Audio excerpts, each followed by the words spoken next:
Winning the Iowa caucus on the Republican side amid the Democrat debacle this morning. My next guest is in Des Moines this morning, acting as a caucus surrogate on behalf of the president. Joining me right now is Louisiana Congressman, House Minority Whip Steve Scalise. And Congressman, it's always a pleasure to see you. Thanks so much for being here.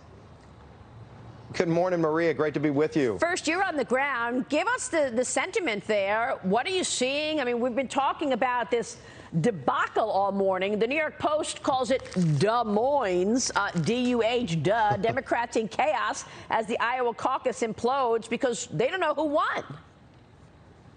Right. What an unmitigated disaster for the Democrats here in Des Moines. And look, at the caucus I went to for President Trump last night, there was incredible enthusiasm. There were a lot of people. I went to 7 different caucus sites, all in a high school. And look, I mean, it was just packed. There were some young kids in there, too, that were just watching democracy in action.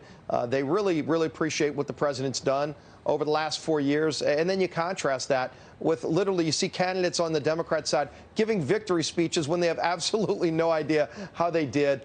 Poor Joe Biden. I mean, it's like nobody even John Kerry was here the other day talking about, as a surrogate for Biden, trying to talk himself into running. You know, what a disaster for the Democrats. And as President Trump tweeted out, Donald Trump is the clear winner of the Iowa caucuses. And, of course, look, tonight's State of the Union, he has got a great story to tell about the work he's done to get the country back on track. And you contrast that with a group of people who can't even create a website, an app to send results in for a caucus. This is basic stuff, just like they failed on the Obamacare website. They weren't able to get this right either on the Democrat side. And they want to run the country after what this president's done to turn it around. Again, a really sharp contrast. Maybe we'll hear about it more tonight at the State of the Union. Well, what does it feel like in terms of who's winning on the Democrat side? Because I know that the establishment does not want Bernie Sanders to win. There is speculation that maybe he is winning. But, well, of course, we won't know, and maybe it gets buried by the President's State of the Union, which I'm going to ask you about in a moment. But do you have any sense of who's most popular there on the ground? On the Democrat side? Yeah, you definitely feel on the Democrat side the momentum for Bernie Sanders, and it's real. You know, and I think a lot of people are speculating because they felt like it was rigged against Bernie 4 years ago for Hillary. And it just coincidentally, Maria, you can't make this up, it was former Hillary Clinton staffers who developed the website. A lot of people are going, wait a minute. If Joe Biden was going to win Iowa, do you really think this app would have crashed? So, I mean, look, that's their problem for them to figure out. But again, it shows the country. They can't even get an app to take your order right. I mean, if this was like a food website, you'd die of starvation. It's really embarrassing. Let me turn to the impeachment trial, Congressman, because, you know, the president is expected to be acquitted by the Senate tomorrow after weeks of arguments. But that is going to come one day after his State of the Union. You know, Steve Bannon on my show this weekend on Sunday said, I could see the headlines already. The New York Times reporting, you know, the president gives his State of the Union in a cloud of uncertainty. So it's this is not over yet, and the president needs to still deal with the attacks on him ahead of this impeachment trial conclusion. Yeah, well, and you listen to Speaker Pelosi and Adam Schiff and all these other impeachment hoax fanatics. They're going to try to impeach him again, maybe. They're leaving that door open because, first of all, there is such a disaster on the Democrat side. Do you really think they'd want to be talking about impeachment if they were proud of their field of candidates to run against him? So, look, he's going to be acquitted. He will, by the way, be only the second president in history to be acquitted with a majority vote in the Senate.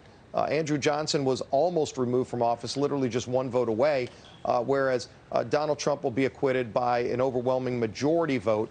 And I think that shows that the country's fed up with what the Democrats are doing. It's personal vendetta.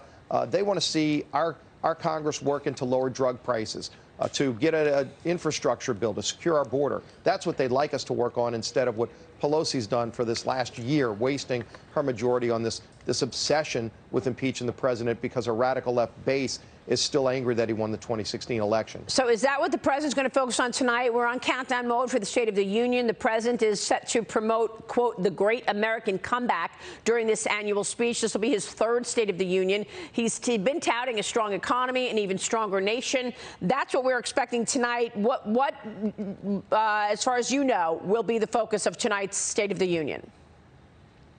I think, Marie, you're going to hear President Trump talk about the optimism of the country, how great things are going for families that were struggling. For 8 years, You had millions of people that gave up on the American dream because it wasn't out there for so many people. We had lost our middle class in this country, and it's coming back. It's coming back because of the policies and the hard work of President Trump.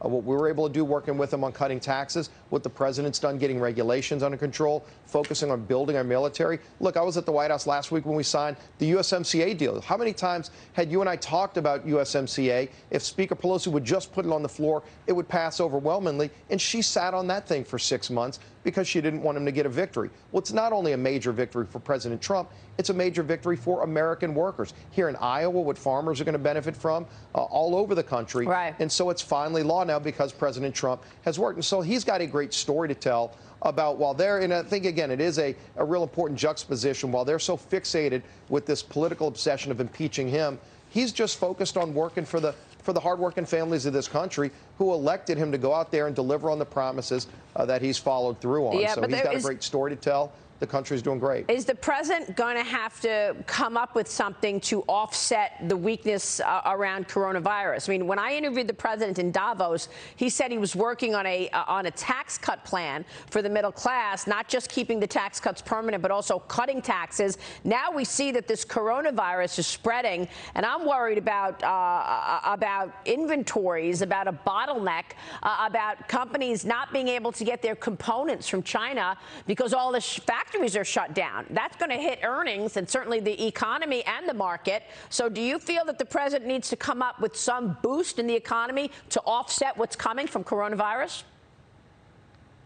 Oh, well, look, the president has been on top of this. And what you talked about, he's been calling for a tax cuts 2.0 for a long time now. I know Kevin Brady was the chair of the Ways and Means Committee who wrote the tax cuts bill with the president. They've talked a lot about things that we can do to get another round, like you said. Okay. Making the tax cuts permanent is important to remove that uncertainty. Right. But then going even further, especially for our entry-level workers, for our middle class that's just coming back. We've got a lot of growth opportunities still out there. All right. Well, I know that the wages on the bottom have been among the better performers anyway. It's good to see you, Congressman Steve Scalise. Thank you so much.